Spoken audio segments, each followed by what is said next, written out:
very good day to you. I'm Howard Feldman. This is the Sunday Synthesis podcast with me, Howard Feldman, and of course, Dr. Anton Meyberg. It is the 10th of October. Things, I hope, are looking good, even though I'm getting a little bit nervous from what I'm seeing out there, but we're going to talk about that a little bit later. Judging by the number of questions, in other words, lesser questions, everybody seems very relaxed. Dr. Meyberg, good morning. Is COVID done and dusted? Can we throw away our face masks and run naked-faced through the streets of Johannesburg? Listen, I've just got an image of you running naked. Okay, can we not actually go that direction, please? First of all, let's see you running first before we get out of the It's going to be that kind of a podcast. We can take it that way. Right. Definitely. Got to clear the mind. Okay, so Good morning. The COVID numbers are definitely down dramatically. There's no doubt about that. Worldwide, there's been a shift in a downward trend over the last 6 weeks. So globally, we're seeing a marked decrease. In the country, we've seen a major decrease. There are currently 238,376,000 cases worldwide, with 4.8 million deaths and 215 million cases resolved. United States has 45.1 million cases with 773,000 deaths. India, 39.9 million cases with 450 million deaths, and 450,000 deaths. And Brazil, interestingly enough, has 600,000 deaths. South Africa, 2,911,497 cases with 88,292 deaths and 816 new cases in the last 24 hours, a 2.8% test positivity rate. Currently in Gauteng, there are 1,872 cases with 336 in ICU and 171 of those are ventilated. My hospital, thank God, still for the last, now going into the fourth week, has no COVID patients. And we are currently sitting on 19 million people in this country having been vaccinated, of which 9.8 million are fully vaccinated, about 21%. Okay, so things really are looking better. What does that mean in terms of our behavior? So, I mean, that's a twofold question, because is it our behavior or the behavior of other people? In other words, should we be behaving differently, or is it okay that other people are behaving in a different way? And we definitely can change our behavior. Now's the time to actually sort of, as I say, make hay while the sun shines, but you still got to make sure that you're not going to be a catalyst for the next wave. We know that the fourth wave is going to come. We don't want to make it come quicker. We need more people vaccinated so we can drop certain things. And by dropping certain things doesn't mean you can stop wearing masks, doesn't mean you can stop social distancing. But when you're outside, you can gather outside with people. You can still wear your masks. You can have bigger gatherings. As long as you do it in a safer, much more controlled environment, then it's easier to do these type of things.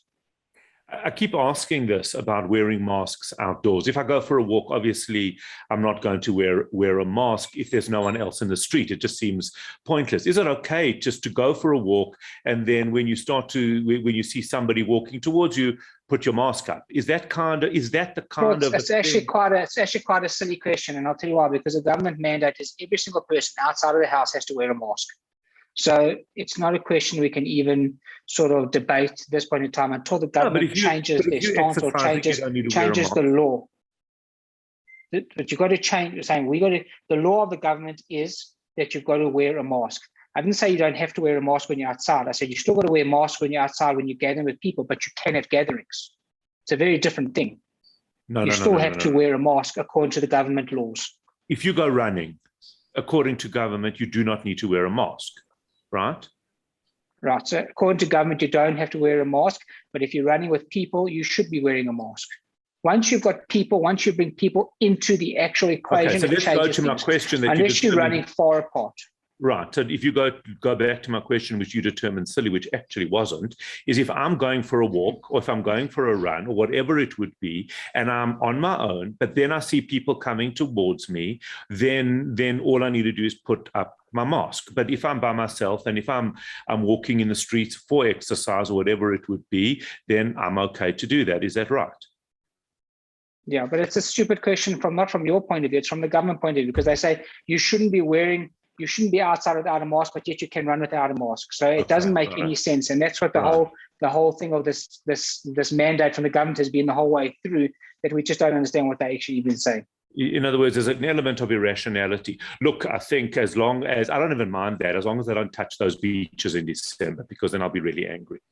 The one thing that I wanted to ask you as well is in terms of kids having parties, we're starting to see a lot of these younger ages as well as older, teenagers in particular, wanting to get together, are getting together.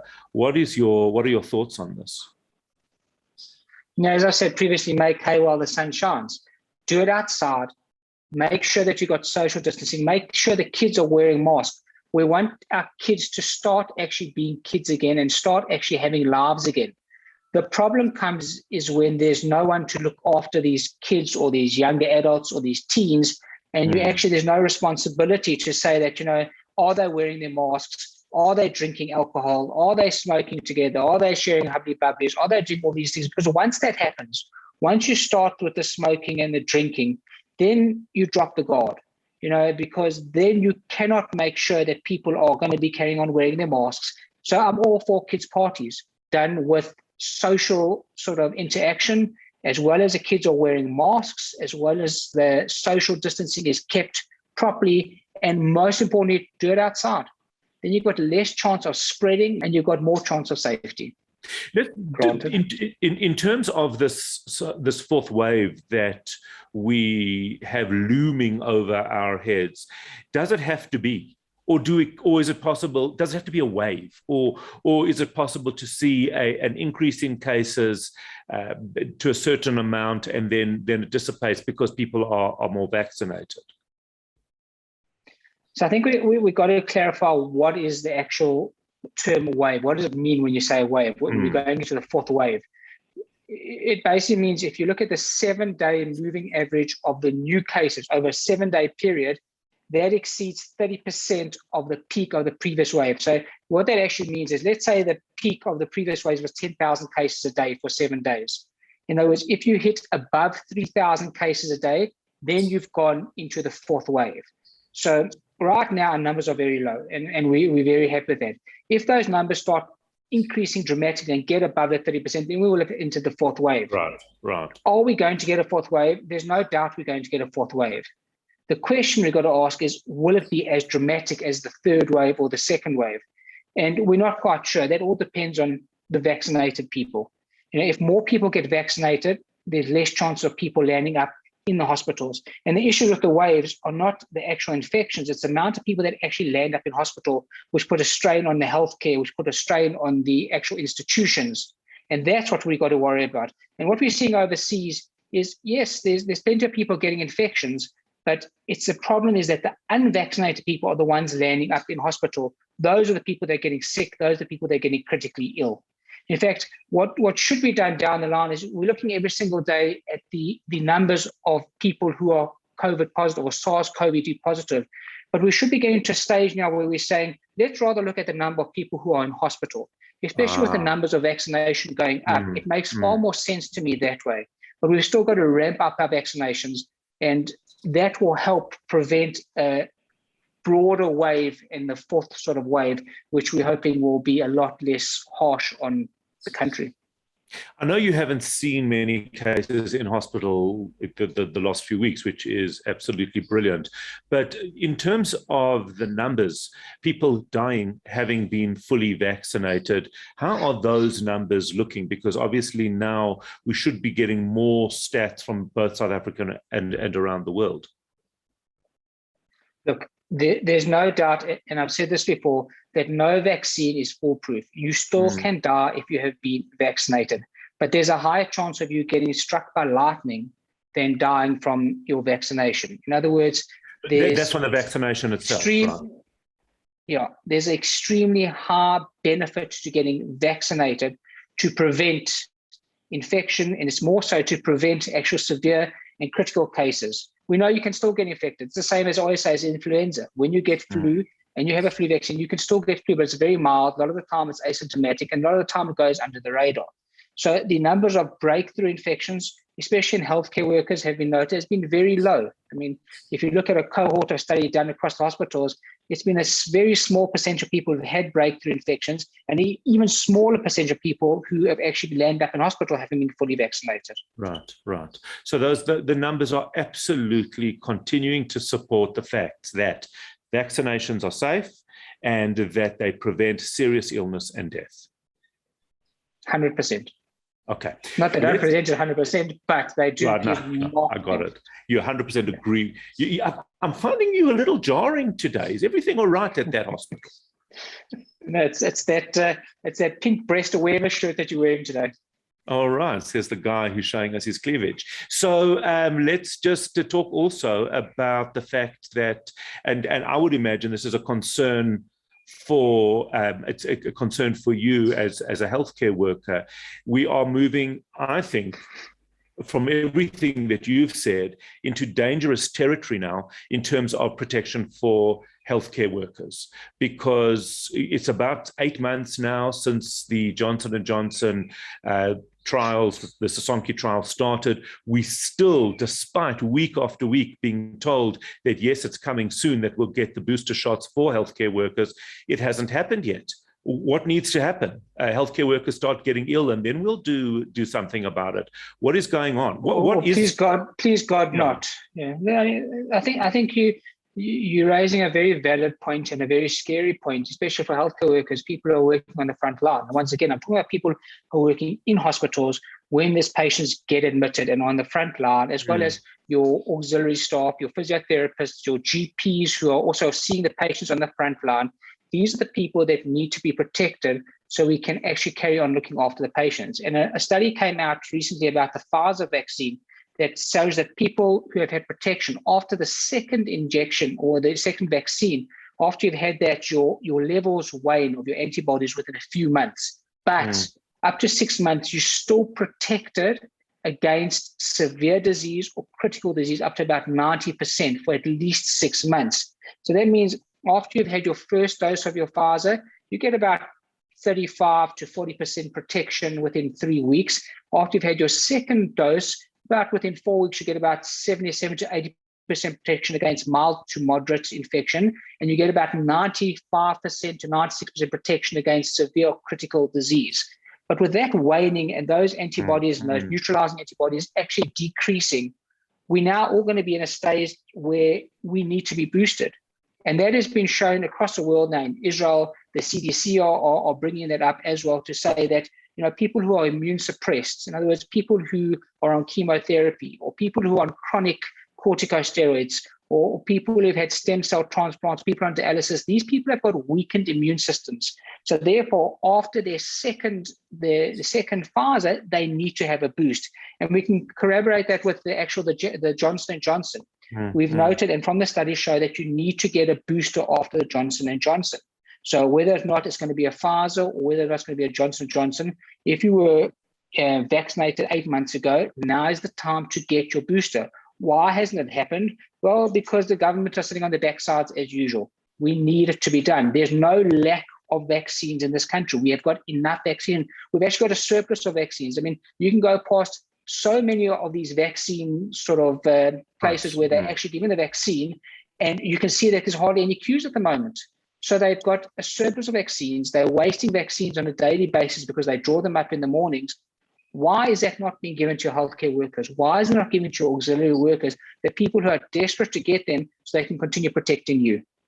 And what about under 18s? It's the same thing there. Surely if there are vaccines available and they say, right, at 1 hour before the vaccination sites close in the afternoon, it's open to under 18-year-olds. Let's get people vaccinated. I don't really understand what the problem is. I cannot agree with you more. There's no reason to wait. I know I heard rumors, as I said, that they're going to try and vaccinate the 16 to 18-year-olds in the next sort of vaccination sort of draft, and then only a later stage, the 12 to 16-year-olds.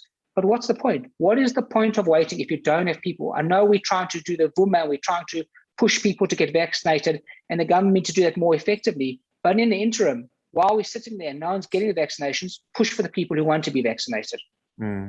Absolutely right. Is there an ideal time in terms of the Pfizer? A lot of people in South Africa have had their Pfizers, they've had 2 Pfizers. Are we seeing what the optimal time is to get the 3rd dose from when you've had your last dose? So if we look at the studies done in Israel, it looks about 6 months after you've had your 2nd dose, unless you have got a weakened immune system, as I said, or you've got severe immune suppression with having had chemo, dialysis, severe corticosteroid use, then the CDC have come out to say that people in that category of people over the age of 65 with comorbidities can get vaccinated within 28 days after their 2nd Pfizer vaccine. Right. But the majority of people will need to wait 6 months. They'll Look, need in this country, I don't know how long we're going to wait. We're going to wait. They need to wait. I mean, if you look at the studies in Israel, the majority of people have already waited more than 6 months, because that's recommended for when the antibodies wane, as we said earlier, and your effectivity of the actual vaccination decreases. So with regards to people with a decreased immunity, and the reason why we say 28 days is because they have a decreased response to the vaccine. They don't make a great or as robust antibody response. And that's why they're saying within 28 days of the 2nd vaccine, you should get your booster. Right. Is there a time where the vaccine, if you leave it that long, that it almost becomes ineffectual? In other words, when you eventually have your 3rd Pfizer, it's almost like you have your 1st, or is that just my lack of understanding? We don't think so. No, we don't think so, because we still go back to all the fact that you still have an innate and adaptive immune response, and you still do have B cells and T cell memory. And I mean, if you look at people who've had the rubella and the measles and the mumps vaccines, that immunity lasts for years and years and years, albeit that it might sort of peter down a bit at 1 or 2% per year, and you don't have to have boosters regularly with that. It's a very different mechanism, but there still is going to be some inherent protection and some long-term protection from the vaccinations. Okay, let's just talk. Last week, you started telling us about a new drug that is hopefully going to be used for the treatment of COVID-19. Is there more information available on this drug? So we said the name of that drug is molnupiravir, which is an antiviral agent made by Merck, and they are calling it a potential game changer in the fight against COVID, because it decreases the risk of hospitalization and severe infection by up to 50%. The way it works, it actually inhibits the replication of the SARS-CoV-2 by a mechanism known as lethal mutagenesis. Okay, and that in English basically means that it causes the machinery that's responsible to produce the virus genetic material to make mistakes, and therefore it renders those copies defective, which is a very important thing. So it works very differently to your vaccinations. It's not an alternative to vaccination. It's for people who have already been infected. It's highly beneficial in the ways that first, it's going to be far cheaper, and it's not intravenous like your other drugs like remdesivir and your monoclonal antibodies, and can even be administered from home. Okay, so that is really a game changer. But of course, we have no idea when that will be available. 100%. So we've got to really wait for that, and we've got to wait for Merck to actually start increasing the number of production that they're going to be doing with this drug. And once again, in some ways, we do benefit by being in South Africa, because the European countries and the American states, they'll all get this drug far long before us. So we will see what the experience is with it before we get it. Right. How do we know when? Is there a measurable way to determine when a pandemic, something like COVID-19, becomes endemic? In other words, it just becomes like a flu, because people still do land up in hospital every year with flu, and people still die from flu every year. So how do we know when we've reached that sort of situation? Is there a measurable way? Look, you've got to look at the intervals between the waves. And if you look at the interval between the first wave to the second wave to the third wave to the fourth wave, that will tell you what you're dealing with. But as you said, in order to call it a wave, you've got to be at 30% of your peak of your previous wave. So if you don't reach that, then you're no longer having waves. And you don't generally get these huge waves without being in a pandemic. And And yes, it can be endemic, and yes, it will be endemic. And we do believe that with the vaccination numbers going up, it will become endemic by next year, hopefully. We're praying, we're begging, we're pleading for that to happen. But that's all according to people actually getting vaccinated.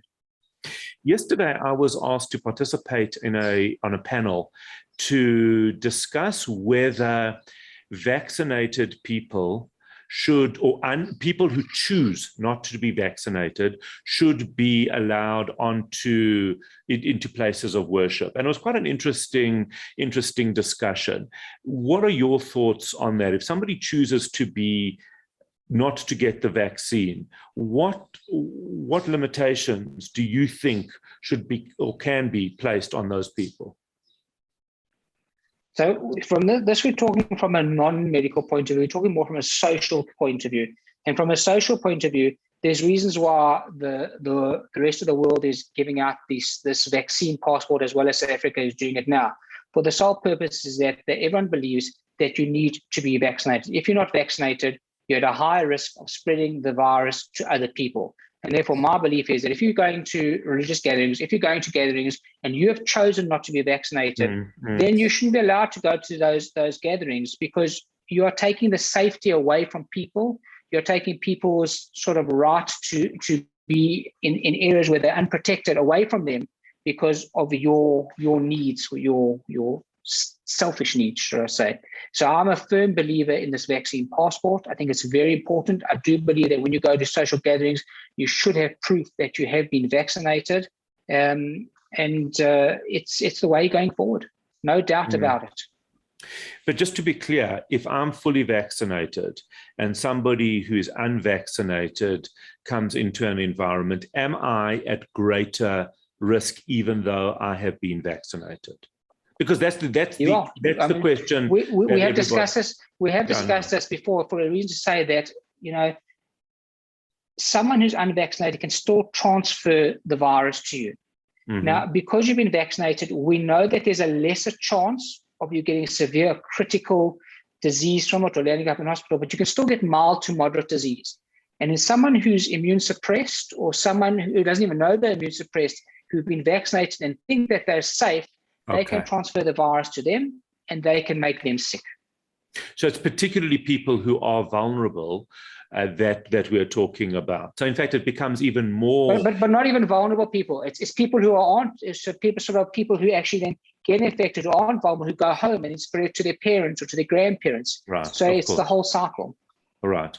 And I mean, it's not a medical question, but do you see this becoming now the accepted norm for social gatherings, religious gatherings, even work environments? I do. I think it's a game changer, because it changes the whole way people can actually start interacting.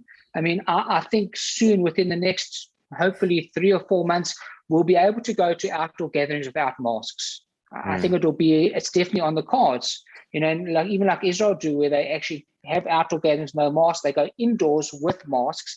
That's the next progression of the whole sort of continuum of this virus and this whole pandemic. How far do you think we are from that?